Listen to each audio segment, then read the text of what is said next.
વિદ્યાર્થી મિત્રો, આજે આપણે એક સરસ ટોપિકની વાત કરવાના છીએ જેનું નામ છે સ્પ્રિંગમાં યાંત્રિક ઉર્જા સંરક્ષણના નિયમનું પાલન થાય છે એ વસ્તુ આપણે સમજવાના છીએ। લાસ્ટ લેક્ચરની અંદર આપણે સ્પ્રિંગમાં કરવું પડતું જે કાર્ય છે, સ્પ્રિંગને સપોઝ xm જેટલું સ્થાનાંતર કરાવીએ તો એના માટે કરવું પડતું જે કાર્ય છે એ એની સ્થિતિ ઉર્જા રૂપે સંગ્રહિત થાય છે અને સ્થિતિ ઉર્જા u અથવા તો v બરાબર u લખીએ અથવા તો v બરાબર આપણે સૂત્ર મેળવ્યું હતું 1/2 kxm નો સ્ક્વેર। બરોબર છે કે સ્પ્રિંગની સ્થિતિ ઉર્જા v બરાબર શું કહેવાય 1/2 kxm નો સ્ક્વેર। હવે આપણે જે સ્પ્રિંગ જોઈ હતી એની અંદર યાંત્રિક ઉર્જા સંરક્ષણના નિયમનું શું થાય છે, પાલન થાય છે એ વસ્તુ આજે આપણે સમજવાના છીએ। તો એના માટે આપણે શરૂઆત કરીએ તો સૌપ્રથમ આપણે એક સ્પ્રિંગ બતાવીએ। સપોઝ આ રીતનો એક જડિત આધાર બતાવી દઈએ, બરોબર। એ જડિત આધાર સાથે આપણે આપણો એક લીસી સમક્ષિતિ સપાટી બતાવી દઈએ।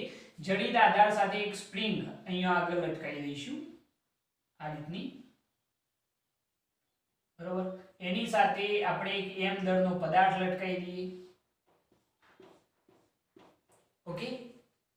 હવે જરા જુઓ કે અહીંયા આગળ આપણે જે આ સ્થિતિ છે એને આપણે ધારી લઈએ કે આ જે સ્થિતિ છે x બરાબર 0 ની સ્થિતિ છે કે જે વખતે આપણે આ બ્લોક ઉપર કોઈ પણ જાતનું બળ લગાડ્યું નથી, એ સમતુલન સ્થિતિ છે, સામાન્ય સ્થિતિ જેને આપણે કહીએ છીએ, ઓકે। આ x બરાબર 0 ની સ્થિતિ। હવે આપણે શું કરીએ જરા જુઓ, હવે આપણે સપોઝ આ બ્લોકને પકડી અને એના ઉપર આ દિશામાં બળ લગાડીએ અને એને ખેંચી અને સપોઝ xm જેટલું સ્થાનાંતર કરાવીએ, આને પકડી અને આ તરફ સ્થાનાંતરિત કરાવીએ। એના માટે હું અલગ આકૃતિ નહીં દોરતો, આની અંદર જ સમજાવું। આને પકડી અને આ તરફ આપણે xm જેટલું સ્થાનાંતર કરાવીએ, સપોઝ અહીંયા સુધી આપણે એને લાવીએ છીએ, અહીંયા સુધી, બરોબર। આ બ્લોકને અહીંયા સુધી લાવી દીધું, સ્થાનાંતર કેટલું કરાવ્યું આપણે તો xm જેટલું, અહીંયાથી અહીંયા સુધી સ્થાનાંતર કરાવ્યું કેટલું xm જેટલું। હવે અહીંયા આપણે એને પકડી રાખ્યું છે, અહીંયાથી લઈ જઈ અને અહીંયા સુધી લાવ્યા, મહત્તમ સ્થાનાંતર કેટલું કરાવ્યું xm। હવે અહીંયા આપણે એને પકડી રાખ્યું છે તો આ સ્થાને જો આપણે એની ગતિ ઉર્જા કેવી હોય તો ગતિ ઉર્જા શું થાય, સ્થિતિ ઉર્જા શું થાય, એ દરેક વસ્તુ આપણે સમજીએ। તો અહીંયા આગળ જો ગતિ ઉર્જા k બરાબર કેવી હોય તો કેટલી થાય, શૂન્ય થઈ જશે। કેમ શૂન્ય થશે, કારણ કે ભાઈ આપણે બ્લોકને પકડી રાખ્યો છે, બ્લોકને અહીંયા પકડી રાખેલો છે, એટલા માટે ગતિ ઉર્જા k બરાબર 1/2 mv², વેગ કેટલો શૂન્ય, તો ગતિ ઉર્જા કેટલી થાય, શૂન્ય થાય। જો આપણે એની સ્થિતિ ઉર્જા કેવી હોય આ સ્થાને તો સ્થિતિ ઉર્જા કેટલી થાય, સ્થાનાંતર કેટલું થયું xm, તો સ્પ્રિંગની અંદર ઉદ્ભવતી જે સ્થિતિ ઉર્જા છે એ કેટલી થઈ જાય 1/2 kxm નો સ્ક્વેર। v વડે દર્શાવો અથવા તો u વડે દર્શાવો, ઓકે। તો જ્યારે આપણે xm જેટલું સ્થાનાંતર કરાવીએ તો એ વખતે એની ગતિ ઉર્જા શૂન્ય છે અને સ્થિતિ ઉર્જા કેટલી 1/2 kxm નો સ્ક્વેર। જો આપણે એની યાંત્રિક ઉર્જાની વાત કરીએ, કારણ કે આપણે યાંત્રિક ઉર્જા સંરક્ષણનો નિયમ પ્રસ્થાપિત કરવાનો છે, યાંત્રિક ઉર્જા E બરાબર શું થાય k + v, બરોબર। તો અહીંયા આગળ આ સ્થિતિ જો આપણે યાંત્રિક ઉર્જા કેવી હોય તો E બરાબર ગતિ ઉર્જા પ્લસ શું થઈ જાય, સ્થિતિ ઉર્જા। તો યાંત્રિક ઉર્જા E બરાબર કેટલી થઈ જશે 0 + v, એટલે આ કેટલા આવશે 1/2 kxm નો સ્ક્વેર, બરોબર। તો આ થઈ ગઈ યાંત્રિક ઉર્જા, કેટલું સ્થાનાંતર થયું હોય ત્યારે xm જેટલું, આને સપોઝ E1 નામ આપી દઈએ, બરોબર છે। આ E1 થઈ ગયો કે જ્યારે આપણે એને xm જેટલું સ્થાનાંતર કરાવીને અહીંયા પકડી રાખ્યું છે, બરોબર। આખી મેટર સમજજો। તો ગતિ ઉર્જા શૂન્ય, કારણ કે બ્લોક હજી પકડી રાખેલો છે। સ્થિતિ ઉર્જા કેટલી થાય તો 1/2 kxm નો સ્ક્વેર, જે સ્પ્રિંગની સ્થિતિ ઉર્જા છે। કુલ ઉર્જા જો કેવી હોય યાંત્રિક ઉર્જા તો ગતિ ઉર્જા અને સ્થિતિ ઉર્જાનો સરવાળો, એટલે આટલો થઈ જશે 1/2 kxm નો સ્ક્વેર, ઓકે। હવે અહીંયાથી સપોઝ એને આપણે છોડી દઈએ તો શું થશે, આમ જશે પાછો આમ જશે, આ રીતે દોલિત થશે અને છેવટે પાછો અહીંયા આગળ આવી જશે x બરાબર 0, બરોબર। આપણે શું કર્યું, પહેલા એને મહત્તમ સ્થાનાંતર કરાવ્યું, અહીંયાથી આપણે જ્યારે એને છોડી દઈએ તો વચ્ચેની સ્થિતિએ x બરાબર 0 અને xm ની વચ્ચેની કોઈ સ્થિતિએ સપોઝ આ બ્લોક અહીંયા આગળ હોય, સપોઝ અહીંયા આગળ હોય, આ બ્લોક આ સ્થાને હોય અને x બરાબર 0 થી એનું જે અંતર છે સપોઝ આપણે કહી દઈએ x જેટલું હોય, તો આ સ્થિતિએ આ નંબર 1 સ્થિતિ છે, આ નંબર 2 સ્થિતિ, આ સ્થિતિએ જો આપણે વાત કરીએ કે જ્યારે વચ્ચેની કોઈ સ્થિતિ કે જ્યારે x બરાબર 0 થી અંતર કેટલું હોય x હોય એ વખતે ગતિ ઊર્જા કેટલી થાય, તો ગતિ ઊર્જા k બરાબર અહીંયા આ જે બ્લોક છે ગતિમાં હશે ને આ તરફ જતો હશે, આમ જશે પાછો આમ આવશે, અહીંયાથી જ્યારે એને છોડ્યો ત્યારે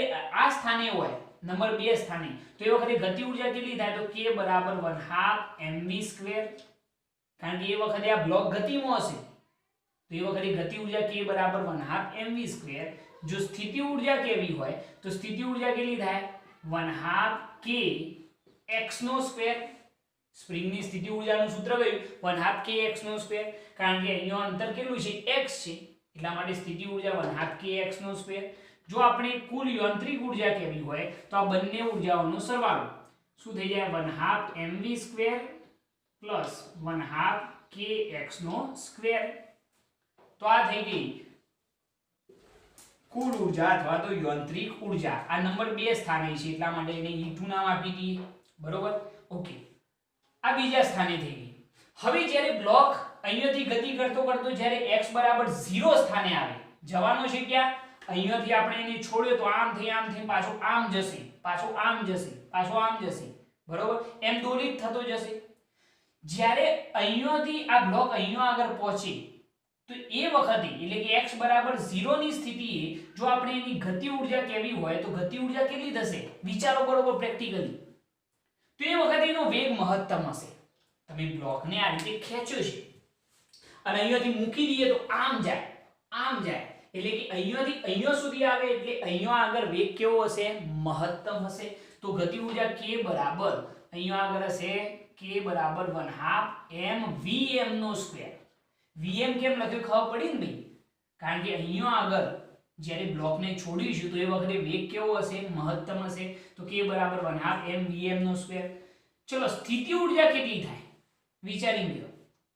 સ્પ્રિંગની સ્થિતિ ઊર્જા v બરાબર કેટલી થાય 0. કેમ ભાઈ, સિમ્પલ વસ્તુ 1/2 k x². x બરાબર કેટલા અહીંયા 0, તો સ્થિતિ ઊર્જા કેટલી થઈ ગઈ 0 થઈ ગઈ. જો આપણે યાંત્રિક ઊર્જા કેવી હોય તો E3 બરાબર આ બંનેનો સરવાળો તો કેટલો થઈ જાય 1/2 mvm² થઈ જાય. તો આ સ્થાને આ સ્થિતિ ઊર્જા થઈ ગઈ 1/2 mvm². ખ્યાલ આવ્યો આની અંદર? ઓકે, સપોઝ એનાથી આગળ જો આપણે વાત કરીએ તો આ બ્લોક આ તરફ જશે અને આ જે સ્પ્રિંગ છે એનું શું થશે, સંકોચન થશે.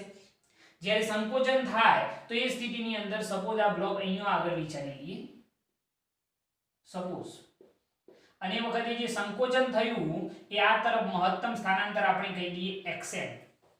મહત્તમ સ્થાનાંતર કેટલું થાય xm થાય. તો એ વખતે મહત્તમ સ્થાનાંતર થાય તો મહત્તમ ઊંચાઈએ જે રીતે વેગ 0 હોય એ રીતે મહત્તમ જ્યારે આ સ્પ્રિંગ દબાય છે એ વખતે એનો વેગ કેટલો થાય 0 થાય. તો ગતિ ઊર્જા k બરાબર કેટલી થાય 0, બરોબર. ચલો સ્થિતિ ઊર્જા કેટલી થાય તો 1/2 k xm². બરોબર, આપણે મૂલ્ય લખેલું છે -xm છે, બરોબર, અને એનો સ્ક્વેર કરો તો ધન થઈ જાય, એટલે કે સ્થિતિ ઊર્જા આપણે ધન જ લેવાની છે. તો આપણે યાંત્રિક ઊર્જા કેવી હોય તો આ બંનેનો સરવાળો E4 સ્થાને સપોઝ, તો બંનેનો સરવાળો કેટલો થાય 1/2 k xm² થઈ જાય, બરોબર. હાલ પૂરતી આની જરૂર નથી પરંતુ આ વસ્તુ મેં સમજાવી દીધી છે. તો ટોટલ 4 સ્થળોએ મેં તમને યાંત્રિક ઊર્જા સમજાવી છે.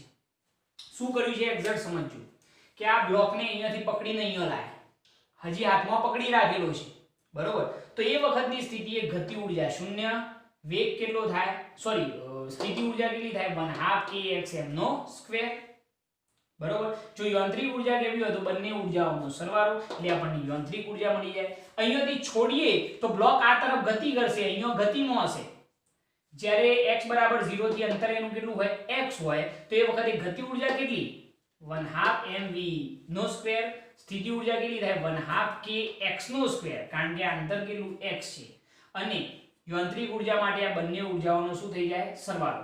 જ્યારે x બરાબર 0 સ્થાને પહોંચે અહીંયા આગળ તો ગતિ ઉર્જા એ જગ્યાએ મહત્તમ હશે, બરોબર, વેગ પણ મહત્તમ હશે.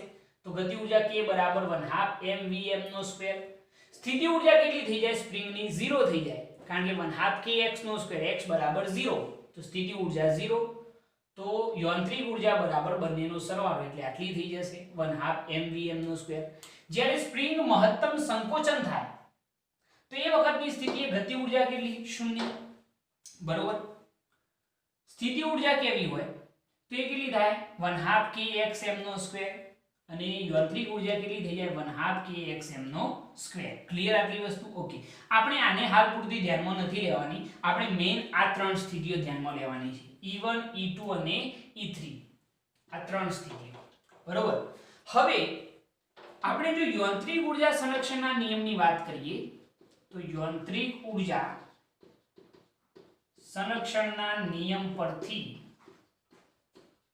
જો આપણે કહેવું હોય તો E1 E2 શું થઈ જાય E3 E4 લખીએ તો પણ ચાલશે, બરોબર છે. પરંતુ મેઈન સ્થિતિ આ છે, કારણ કે E4 બરાબર તો પાછા E1 જ થઈ જશે ને, એટલે કે આ ત્રણેય સ્થિતિઓ કેવી છે સમાન છે. કારણ કે યાંત્રિક ઉર્જા સંરક્ષણનો નિયમ એવું કહે છે કે ભાઈ ઉર્જાનો વ્યય થતો નથી અથવા નાશ પામતો નથી, ઉર્જાનું શું થાય છે સંરક્ષણ થાય છે. એટલે કે xm સ્થાને અથવા તો x સ્થાને અથવા તો x બરાબર 0 સ્થાને યાંત્રિક ઉર્જા કેવી હશે સમાન હશે. હવે જો આના ઉપરથી આપણે જો સૂત્રોને હવે લડાઈએ, જો શું થાય છે સૂત્રોને લડાઈએ. સપોઝ યાંત્રિક ઉર્જા સંરક્ષણના નિયમ પરથી E1 બરાબર E2 લઈએ તો શું થાય? ચલો E1 બરાબર 1/2 kxm નો square is equal to E2 બરાબર શું થશે તો 1/2 mv સ્ક્વેર પ્લસ 1/2 શું આવશે kx નો સ્ક્વેર. આ એક મહત્વનું સૂત્ર આપણને મળશે કે આપણે જો યાંત્રિક ઉર્જા E1 અને E2 ની સરખામણી કરીએ તો આપણને એક સમીકરણ મળે છે 1/2 kxm નો સ્ક્વેર બરાબર 1/2 mv સ્ક્વેર પ્લસ 1/2 kx નો સ્ક્વેર. ક્લિયર? ઓકે. જો કદાચ આપણે આ બંનેની સરખામણી કરીએ, જો E1 અને E3 ની, E1 is equal to E3, બરોબર. તો ચલો E1 બરાબર 1/2 kxm નો square is equal to E3 બરાબર 1/2 mvm નો સ્ક્વેર, બરોબર છે. આપણે E1 અને E3 ની સરખામણી કરી તો બે બે કેન્સલ. જો આપણે મહત્તમ વેગ શોધવો હોય તો શું થાય? મહત્તમ વેગનું સૂત્ર બનાવીએ તો vm નો સ્ક્વેર બરાબર શું થઈ જશે k * xm નો સ્ક્વેર ભાગ્યા શું થઈ જાય m થઈ જાય. તો આપણે જો મહત્તમ વેગ vm શોધવો હોય તો vm બરાબર, ચલો આનું વર્ગમૂળ લેવું પડશે ને, તો √k/m, આનું વર્ગમૂળ નીકળી ગયું √k/m અને xm ના સ્ક્વેર નું વર્ગમૂળ કેટલું થાય xm. તો આ જે મળ્યું એ મેક્સિમમ વેગ છે, બરોબર. આ સૂત્ર થઈ ગયું. તમે ધ્યાનથી જુઓ તો વેગનું પારિમાણિક સૂત્ર જેટલું હોય એટલું જ પારિમાણિક સૂત્ર આ આખા પદનું પણ થશે, બરોબર છે. ઓકે. આમ અહીંયા આગળ એક જબરજસ્ત વસ્તુ જોવા મળશે કે જ્યારે E1 = E3 કરીએ તો આ શું છે ભાઈ 1/2 kxm નો સ્ક્વેર. સ્થિતિ ઉર્જા છે, મહત્તમ સ્થિતિ ઉર્જા, એ શેમાં કન્વર્ટ થાય છે? મહત્તમ ગતિ ઉર્જામાં. એટલે કે આ xm અંતરે જેટલી પણ સ્થિતિ ઉર્જા હોય એ બધી સ્થિતિ ઉર્જાનું x બરાબર 0 પાસે એટલે કે E3 ની અંદર શેમાં કન્વર્ટ થઈ જાય છે? ગતિ ઉર્જામાં. તો આપણે એમ કહી શકીએ કે આમ ગતિ ઉર્જાનું સ્થિતિ ઉર્જામાં અને સ્થિતિ ઉર્જાનું ગતિ ઉર્જામાં રૂપાંતરણ થાય છે અને યાંત્રિક ઉર્જાનું શું થાય છે? સંરક્ષણ થાય છે.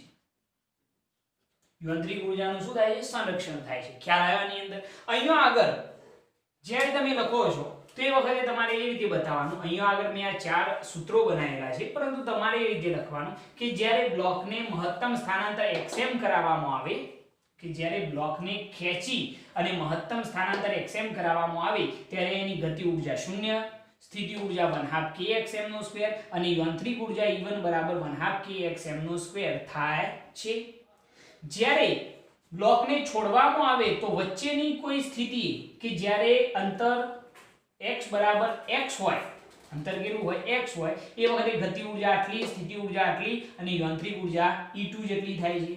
અને જ્યારે બ્લોકનું સ્થાનાંતર x બરાબર 0 થાય તો x બરાબર 0 સ્થિતિએ ગતિ ઉર્જા k બરાબર 1/2 mvm², સ્થિતિ ઉર્જા v બરાબર 0 અને યાંત્રિક ઉર્જા E3 બરાબર 1/2 mvm² થાય છે. અને એના પછી યાંત્રિક ઉર્જા સંરક્ષણના નિયમ પરથી આ ત્રણેયની શું બતાવવાની સરખામણી, અને પછી આપણે E1 અને E2 ની સરખામણી બતાવવાની, સમીકરણ 1 લખી કાઢવાનું, અને એના પછી E1 અને E3 ની સરખામણી બતાવવાની અને એના ઉપરથી Vm શોધી કાઢવાનો. ઓકે, લખવાનું આ રીતે છે. ખ્યાલ આવી ગયો કઈ રીતે લખવાનું? ફરીથી કહી દઉં કે પહેલા તો આકૃતિ થઈ ગઈ, એના પછી સૂત્રો તારવી કાઢે, એના પછી શું કહેવાનું કે જ્યારે બ્લોકને ખેંચીને xm જેટલું સ્થાનાંતર કરાવવામાં આવે તો ગતિ ઉર્જા 0, સ્થિતિ ઉર્જા 1/2 kxm નો સ્ક્વેર અને યાંત્રિક ઉર્જા E1 બરાબર 1/2 kxm નો સ્ક્વેર થાય છે. બીજો ફકરો એવો લખવાનો કે જ્યારે બ્લોકને છોડવામાં આવે ત્યારે x જેટલા અંતરે, કેટલા અંતરે? x જેટલા અંતરે ગતિ ઉર્જા 1/2 mv², સ્થિતિ ઉર્જા 1/2 kx નો સ્ક્વેર અને યાંત્રિક ઉર્જા 1/2 mv² + 1/2 kx નો સ્ક્વેર થાય છે. અને જ્યારે x બરાબર 0 સ્થિતિએ વાત કરીએ, ત્રીજો ફકરો, તો એ વખતે ગતિ ઉર્જા k બરાબર 1/2 mvm નો સ્ક્વેર, સ્થિતિ ઉર્જા v બરાબર 0 અને યાંત્રિક ઉર્જા 1/2 mvm નો સ્ક્વેર થાય છે. અને એના પછી આ ત્રણેય માટે યાંત્રિક ઉર્જા સંરક્ષણનો નિયમ એપ્લાય કરી દેવાનો અને આ પોઝિશન લખી કાઢવાની અને મહત્તમ વેગનું સૂત્ર પણ તારવી દેવાનું છે. આ બેસ્ટ મેથડ છે આને સમજવાની, તો ઈઝીલી તમે આ વસ્તુ સમજી શકશો. ખ્યાલ આવી ગયો આની અંદર? ઓકે, ચલો આ વસ્તુ નોટ કરી લો, નોટ કરી લો આટલી વસ્તુ. ઓકે, હવે આપણે ત્રણ સ્થિતિઓ માટે ગતિ ઉર્જા, સ્થિતિ ઉર્જા અને કુલ ઉર્જા જે છે યાંત્રિક ઉર્જા એનો એક આલેખ બતાવવાના છીએ. હવે આલેખ કઈ રીતે દોરવામાં આવે છે જરા જોજો. આપણે ત્રણ સ્થિતિઓ ધ્યાનમાં લઈશું. એક આવશે xm ની સ્થિતિ એટલે કે E1, બીજી સ્થિતિ આપણે ધ્યાનમાં લઈએ x બરાબર 0 ની સ્થિતિ, x બરાબર 0 ની સ્થિતિ એટલે E3 વાળી કન્ડિશન ધ્યાનમાં લઈશું, અને ત્રીજી કન્ડિશન ધ્યાનમાં લઈએ -xm ની સ્થિતિ. બરોબર, તો ત્રણ સ્થાનાંતર આપણે વિચારીશું. અહીંયા આગળ આપણે દર્શાવીએ કે અહીંયા લખું છું હું સ્થાનાંતર, અહીંયા લખીએ આપણે સ્થાનાંતર, બરોબર, અહીંયા લખીએ આપણે ગતિ ઉર્જા, અહીંયા લખીએ આપણે સ્થિતિ ઉર્જા અને અહીંયા લખીએ યાંત્રિક ઉર્જા E બરાબર k + v. ઓકે, જરા ધ્યાન રાખજો.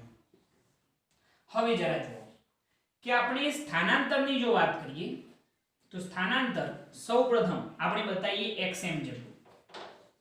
સ્થાનાંતર કેટલું બતાવીએ? xm. તો xm જેટલું સ્થાનાંતર કરાવી આ બ્લોકને પકડીને અહીંયા સુધી, તો એ વખતે ગતિ ઉર્જા કેટલી છે? ધ્યાનથી જુઓ, ગતિ ઉર્જા કેટલી? 0.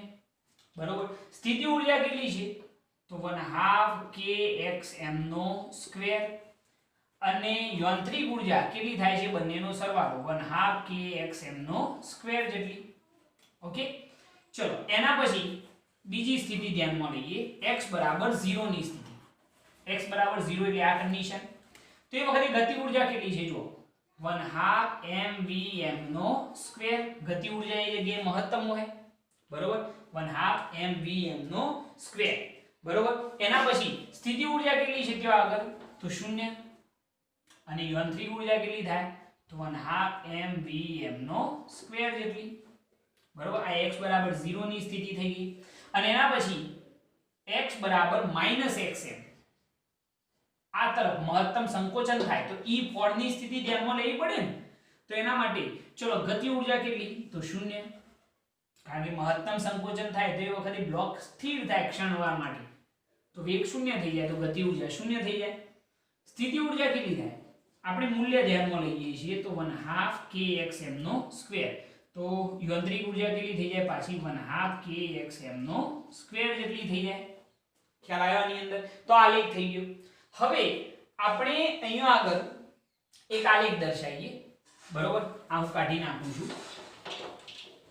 જરા જુઓ, આની જરૂર નથી હવે. હવે જે આલેખ દર્શાવીએ છીએ એ આલેખ કઈ રીતનો છે જુઓ.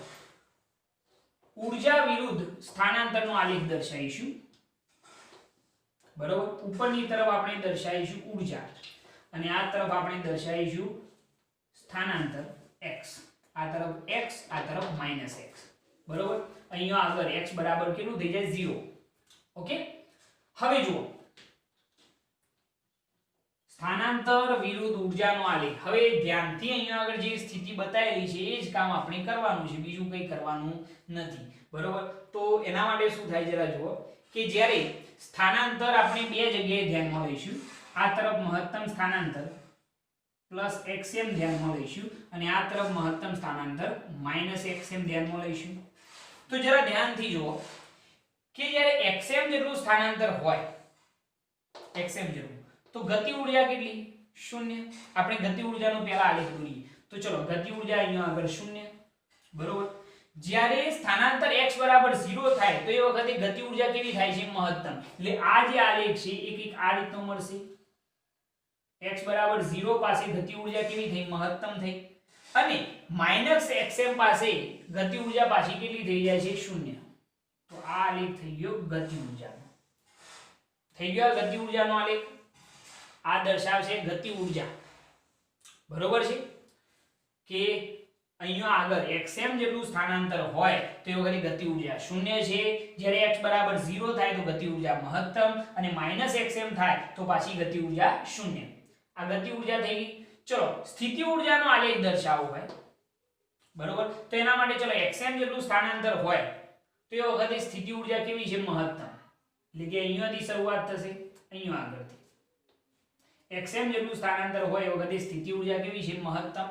x બરાબર 0 થાય તો x બરાબર 0 થાય તો સ્થિતિ ઊર્જા પણ કેટલી થઈ જાય? 0. એટલે આ લેખ આ રીતે આવશે નીચે તરફ, આમ, બરોબર? અને જ્યારે -xm જેટલું થાય તો સ્થિતિ ઊર્જા કેટલી થઈ જાય છે? મહત્તમ થઈ જાય. તો સ્થિતિ ઊર્જાનો આલેખ આ રીતે ઉપર જશે, આ રીતે, બરોબર? આ આલેખ જે મળ્યો એ કોનો છે? સ્થિતિ ઊર્જાનો આલેખ છે. આ રીતે અહીંયાથી જ દર્શાવવાનું છે, બીજું કંઈ નહીં. અને આ બંનેનો જો આપણે સરવાળો કરીએ તો આપણને શું મળશે?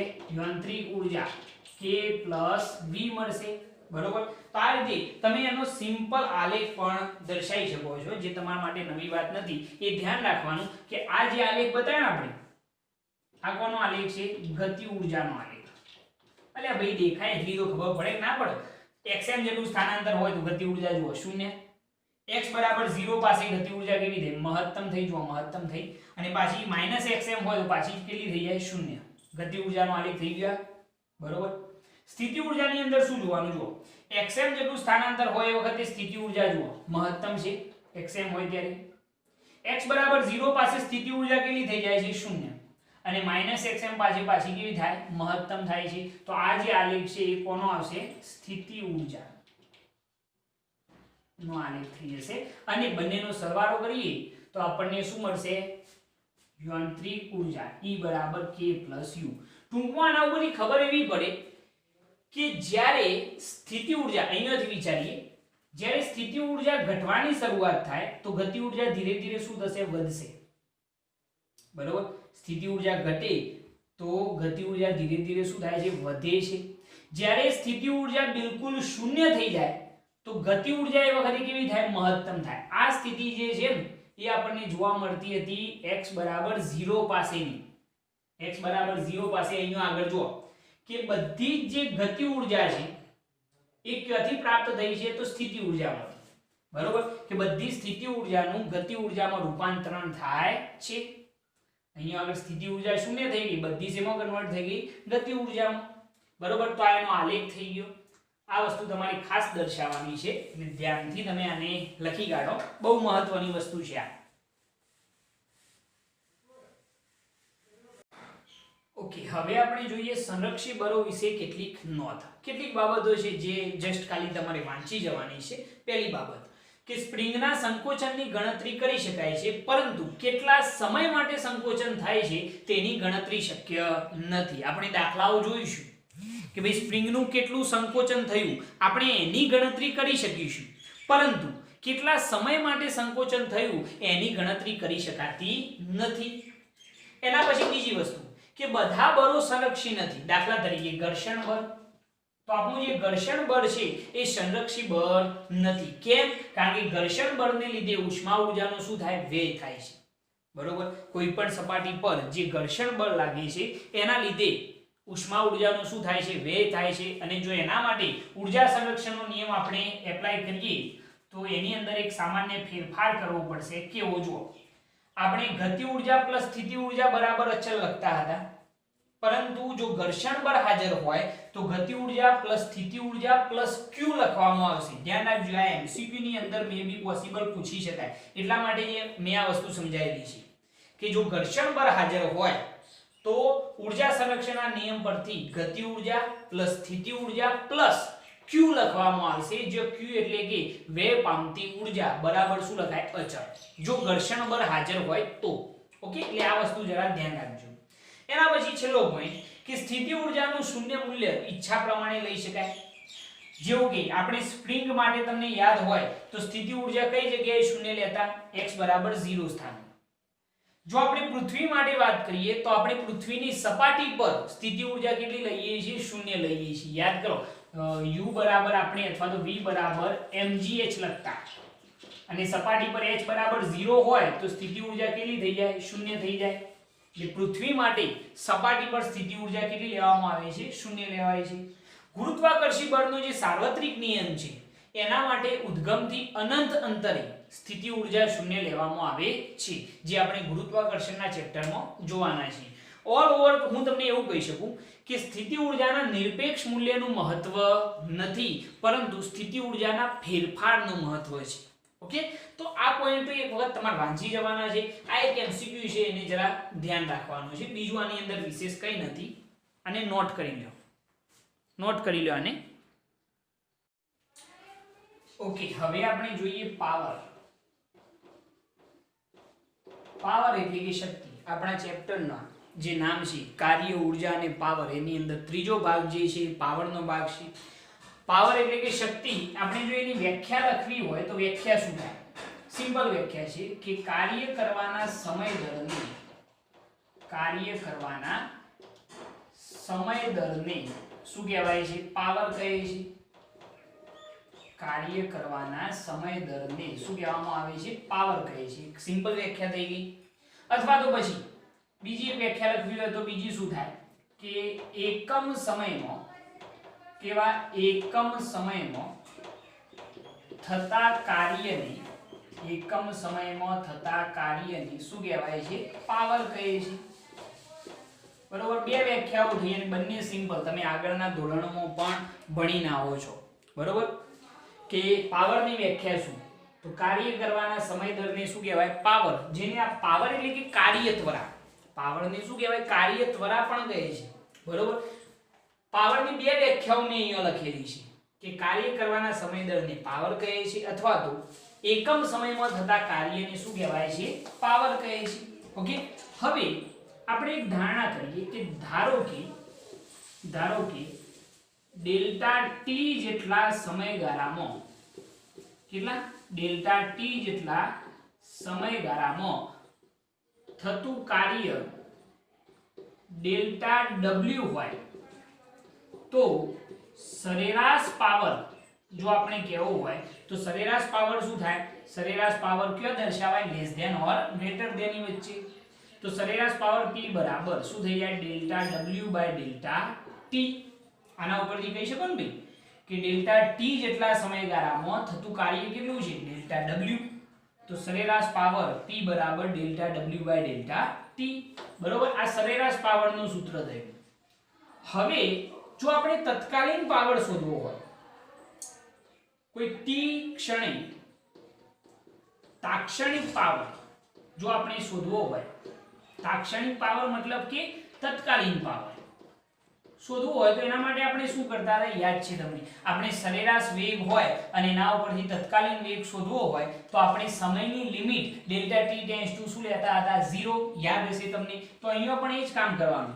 જો તત્કાલીન પાવર શોધવો હોય તો તત્કાલીન પાવર P બરાબર ડેલ્ટા T ની limit delta T tends to 0 લઈ લેવાની ઇન્ટુ ડેલ્ટા W બાય શું થઈ જાય ડેલ્ટા T થઈ જશે બરોબર। અહીંયાથી લિમિટ દૂર કરીએ તો શું થવાનું છે તમને બહુ સારી રીતે ખબર છે કે તત્કાલીન પાવર P બરાબર લિમિટ દૂર કરીએ તો ડેલ્ટા નું વિકલિત થઈ જાય dw બાય dt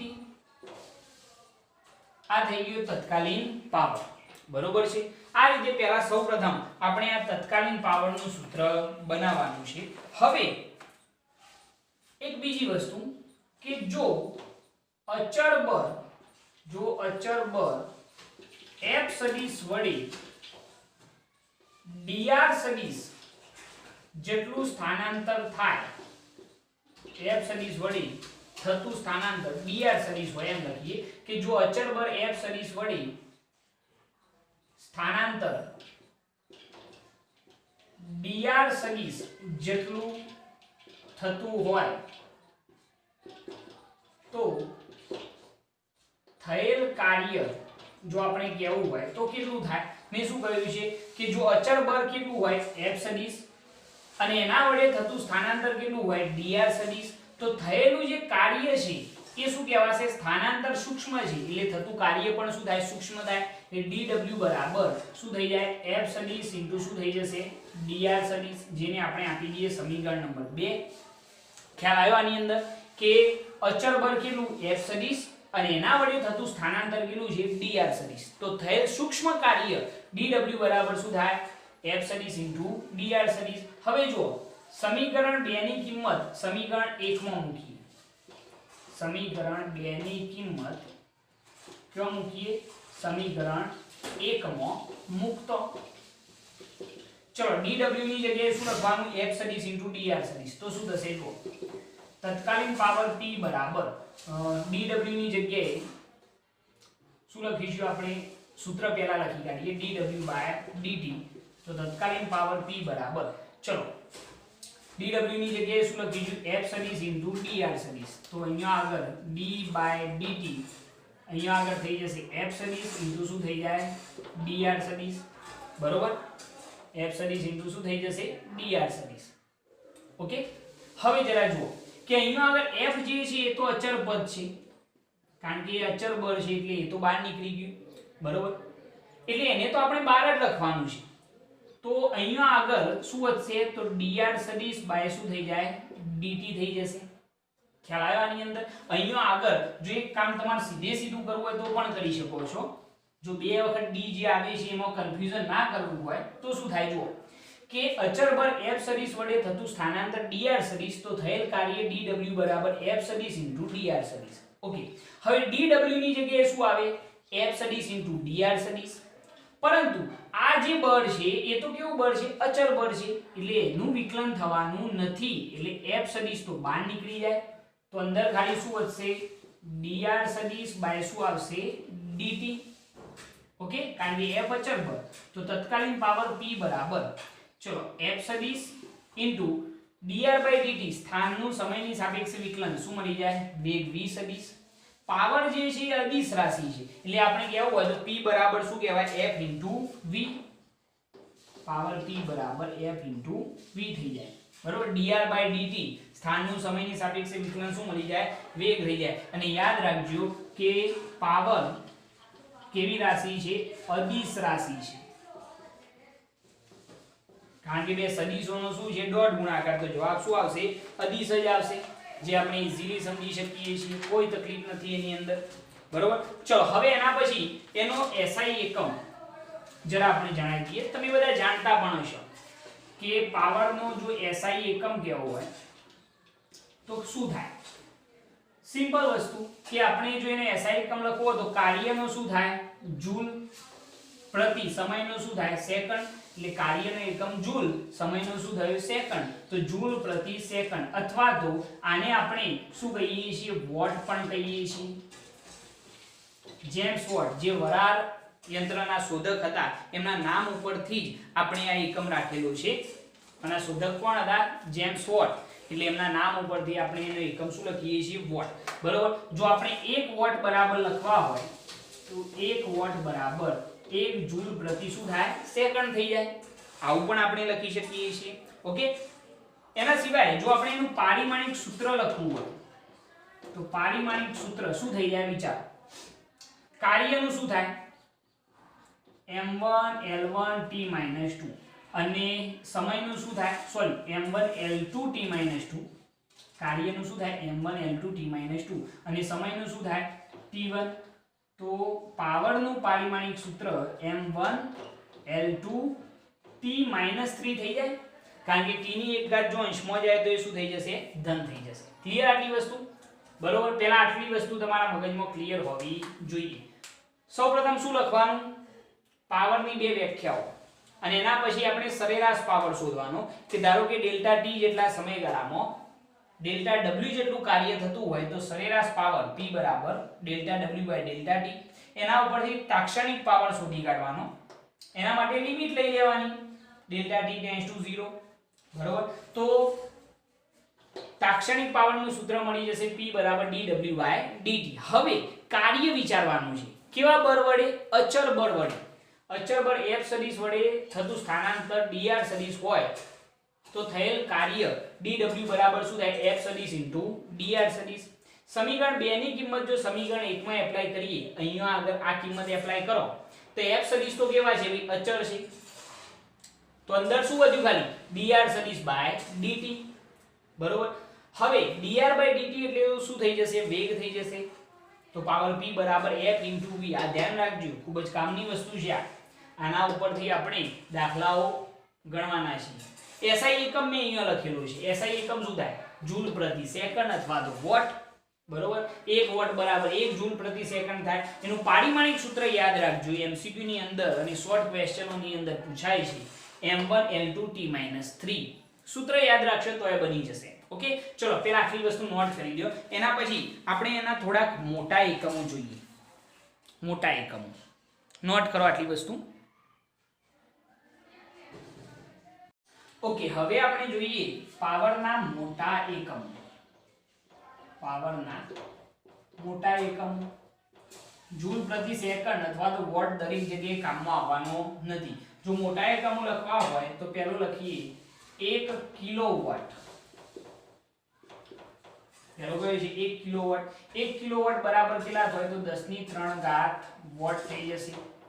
બરાબર, 1 કિલોવોટ બરાબર કેટલા 10³ વોટ. બીજો આવે છે 1 મેગાવોટ. 1 મેગાવોટ બરાબર 10⁶ વોટ થાય. મેગા શબ્દ આવે ને ભાઈ એટલે 10⁶ જ હોય, એટલું મગજમાં યાદ રાખવાનું. એના સિવાય એક બીજો વ્યવહારિક સૌથી સારામાં સારું જે આપણે જનરલી ટ્યુબવેલ હોય છે આપણા ખેતરની અંદર, એની અંદર જે પાવર સપ્લાય આવતો હોય છે એ ઘણી વખત હોર્સ પાવરમાં આવતો હોય છે. બરોબર, તો હોર્સ પાવર પણ આપણે ખાસ ધ્યાનમાં રાખવાનું છે. 1 હોર્સ પાવર આ MCQ માં પૂછાય છે ભાઈ. 1 હોર્સ પાવર જેને આપણે HP વડે દર્શાવીએ છીએ, હોર્સ પાવર બરાબર કેટલા હોય તો 746 વોટ થતા હોય છે. આ MCQ ની અંદર પૂછાય છે ભાઈ, એ ખાસ ધ્યાન રાખજો કે 1 હોર્સ પાવર બરાબર કેટલા હોય 746 વોટ. બરોબર, એના પછી પાવર P બરાબર W/T પરથી W બરાબર વપરાતી વિદ્યુત ઊર્જા છે, W બરાબર P * શું થાય T. બરોબર, આ જે છે ને એ પાવર છે ભાઈ. બરોબર, વપરાતી એકમ સમયમાં વપરાતી વિદ્યુત ઊર્જા. એના ઉપરથી જો આપણે એકમ કેવો હોય W/T પરથી જો એકમ કેવો હોય તો એક બીજો એકમ શું થાય સમજો આનો કિલોવોટ લખીએ અને આનો સમયનો અવર લખીએ તો એક બીજો એકમ થઈ જશે કિલોવોટ અવર. કિલોવોટ * અવર. પાવરનો એકમ શું થયો કિલોવોટ અને સમયનો શું થયો અવર. બરોબર, જેને આપણે કિલોવોટ અવર kWh વડે દર્શાવીએ છીએ. ખ્યાલ આવશે આની અંદર? કાર્યનો એકમ મળી ગયો. આ કાર્યનો એકમ થયો જે વપરાતી વિદ્યુત ઊર્જા છે ટૂંકમાં. જે એકમ કયો થાય કિલોવોટ અવર. અહીંયા આગળ 1 કિલોવોટ અવર ની આપણે વ્યાખ્યા લખી શકીએ છીએ કે કિલોવોટ અવર ક્યારે થાય. Kilowatt hour kWh. એની જો પ્રોપર વ્યાખ્યા લખવી હોય તો શું થાય 1 કિલોવોટ જેટલા અચળ દરે 1 કિલોવોટ જેટલા અચળ દરે 1 કલાક સુધી 1 કલાકમાં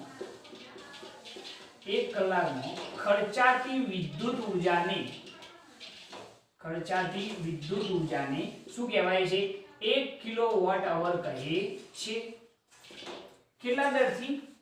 તો 1 કિલોવોટ જેટલા અચળ દરે 1 કલાકમાં વપરાયેલી વિદ્યુત ઊર્જાને શું કહેવાય છે? 1 કિલોવોટ અવર કહે છે. બરોબર. વ્યાખ્યા બહુ સિમ્પલ છે. જો 1 કિલોવોટ અવર ક્યારે થાય? તો કેટલા અચળ દરથી? તો 1 કિલોવોટ જેટલા અચળ દરે 1 કલાકમાં ખર્ચાતી વિદ્યુત ઊર્જા અથવા તો થયેલ કાર્ય લખશો તો પણ ચાલશે. ખર્ચાતી વિદ્યુત ઊર્જા અથવા તો થયેલ કાર્યને શું કહેવામાં આવે છે? 1 કિલોવોટ અવર કહે છે. બરોબર. આ 1 કિલોવોટ અવરની વ્યાખ્યા થઈ ગઈ. હવે આપણે જો એને જૂલમાં કન્વર્ટ કરવું હોય અને યુનિટનો એક એકમ મેળવવો હોય તો કઈ રીતે મેળવી શકાય? જરા જુઓ કે 1 કિલોવોટ અવર બરાબર 1 કિલોવોટ એટલે કેટલા થાય? 10 ની 3 ઘાત વોટ થાય, જે અહીંયા વાત કરી. બરોબર. અને 1 કલાકના સેકન્ડ કેટલા થાય? તો 3600 સેકન્ડ થાય સાહેબ. બરોબર.